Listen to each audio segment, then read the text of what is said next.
क्या आप भगवान शिव के राक्षस पुत्रों को जानते हैं? कैसे हुई उनकी उत्पत्ति? क्या इन सभी राक्षसों को माता पार्वती ने जन्म दिया था? दोस्तों, भगवान शिव के पुत्र कार्तिकेय और गणेश के बारे में तो सब जानते हैं, पर हम आपको बता दें कि शिव के इनके अलावा और भी पुत्र थे जो कि शक्तिशाली राक्षस थे, जिनके बारे में शिव पुराण में बताया गया है कि एक बार भगवान शिव और देवी पार्वती मंदराचल पर्वत पर गए और पार्वती ने शिव के नेत्रों को हाथों से बंद कर दिया था।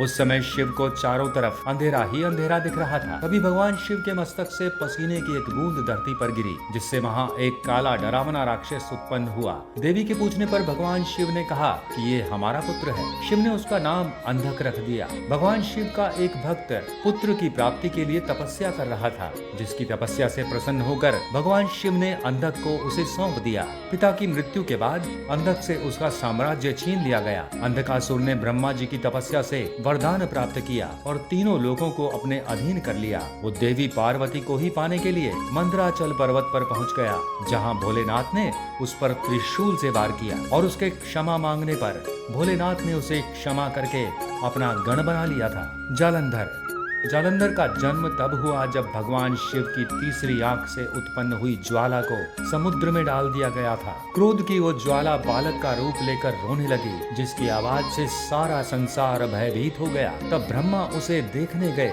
तो उसने ब्रह्मा जी के गले को पकड़ लिया, जिससे ब्रह्मा जी के नेत्रों से जल निकलने लगा, जिस कारण ब्रह्मा ने उसका नाम जालंधर रखा। वो एक अजय असुर था।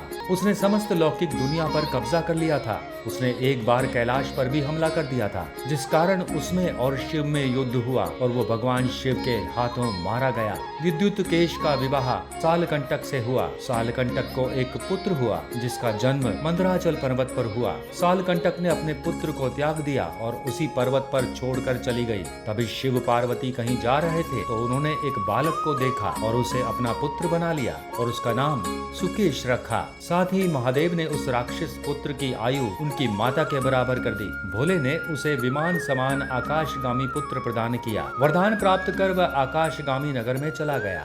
उसका विवाह देववती से हुआ। भगवान ने अपने गोद लिए पुत्र को कई वरदान दिए थे। आज की इस वीडियो में बस इतना ही। मिलते हैं अगले वीडियो में एक नए टॉपिक के साथ। नमस्कार।